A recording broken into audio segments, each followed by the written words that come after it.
आध्यात्मिक जागृति कोई सीधा रास्ता नहीं होता। ये एक घुमावदार यात्रा है।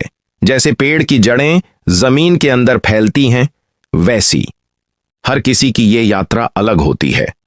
लेकिन कुछ पड़ाव ऐसे होते हैं जिनसे ज्यादातर लोग गुजरते हैं। आज हम जानेंगे इन 5 मुख्य अवस्थाओं को सरल शब्दों में, ताकि आप समझ सकें मैं इस समय किस चरण में हूं। वीडियो पूरा जरूर देखिए और फिर कमेंट में बताइए कि आप किस स्टेज पर हैं।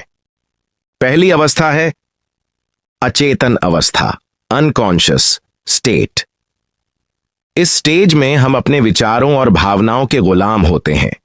हम जो सोचते हैं वही सच मानते हैं, जो महसूस करते हैं वही रियल लगता है। उदाहरण के तौर पर, अगर कोई हमसे बुरा बोल दे तो हम तुरंत गुस्से में आ जाते हैं। बिना सोचे, बिना समझे बस प्रतिक्रिया देते हैं। हम सोचते हैं कि जिंदगी हमारे साथ हो रही है, जैसे हम एक खिलौना हैं और कोई और उसे चला रहा है। इस अवस्था में हम अपने असली स्वभाव से कटे हुए होते हैं। हम खुद को अपना नाम, काम, जाति या रिश्तों से जोड़कर पहचानते हैं। लेकिन धीरे धीरे मन के भीतर एक आवाज उठती है, क्या यही सब कुछ है? क्या मैं सिर्फ इतना ही हूं?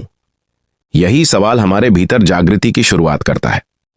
दूसरी अवस्था है अहं का अंत, ईगो डेथ। अब वो परतें टूटने लगती हैं जिन्हें हम सालों से अपना सच मानते थे। यहां व्यक्ति समझता है, मैं सिर्फ अपना नाम नहीं हूं, न ही मेरा धर्म, मेरी नौकरी या मेरी जाति। मैं उससे कहीं ज्यादा हूं। यह समय थोड़ा भयभीत करने वाला भी हो सकता है, क्योंकि हमारी पुरानी पहचान जैसे बिखरती है। उदाहरण, जिस काम पर हमें गर्व था वो अब खास नहीं लगता। हम जिन रिश्तों में थे वो अब सच्चे नहीं लगते। हमें लगता है मैं कौन हूं। लेकिन डरिए मत, ये एक जरूरी मोड़ है, क्योंकि यहीं से असली आप उभरना शुरू होता है। तीसरी अवस्था है खोज की अवस्था, द सर्च। अब आप सच्चाई की तलाश में निकल पड़ते हैं। आप किताबें पढ़ते हैं, वीडियोस देखते हैं, गुरुओं से मिलते हैं, ध्यान करना शुरू करते हैं। आपको लगता है मुझे जानना है, मैं कौन हूं, भगवान कौन है, जीवन का उद्देश्य क्या है। यह कोई दिमागी खोज नहीं होती, यह दिल से उठी हुई पुकार होती है।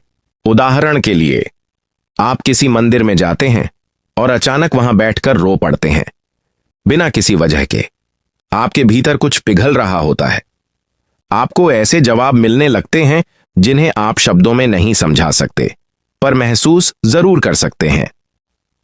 चौथी अवस्था है प्रामाणिक आत्मा का उदय, emergence of the true self. अब आप वो बनने लगते हैं जो आप असल में हैं, ना कोई मुखौटा, ना दिखावा। आप अब किसी को खुश करने के लिए नहीं जीते, बल्कि अपनी आत्मा की आवाज को सुनकर जीते हैं। आपको लगता है कि अब आप झूठे रिश्ते नहीं निभा सकते। अब आप ऐसा काम नहीं कर सकते जिसमें मन न लगे। अब आप अपने भीतर की आवाज को दबा नहीं सकते। यहां बड़े बदलाव हो सकते हैं। कोई अपनी नौकरी छोड़ देता है, कोई शहर बदल देता है, कोई बिल्कुल नया जीवन जीने लगता है।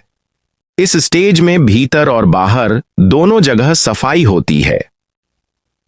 पांचवी अवस्था है संतुलन और समर्पण की अवस्था, लाइफ ऑफ अलाइनमेंट। अब व्यक्ति अपने आत्मा, मन और शरीर तीनों के साथ संतुलन में आ जाता है। जो पहले दोष लगते थे, अब आप उन्हें स्वीकार करने लगते हैं। अपने भीतर के बच्चे को प्यार देने लगते हैं। अब आप दूसरों को भी उसी समझ, करुणा और ममता से देखने लगते हैं जैसे खुद को देखते हैं।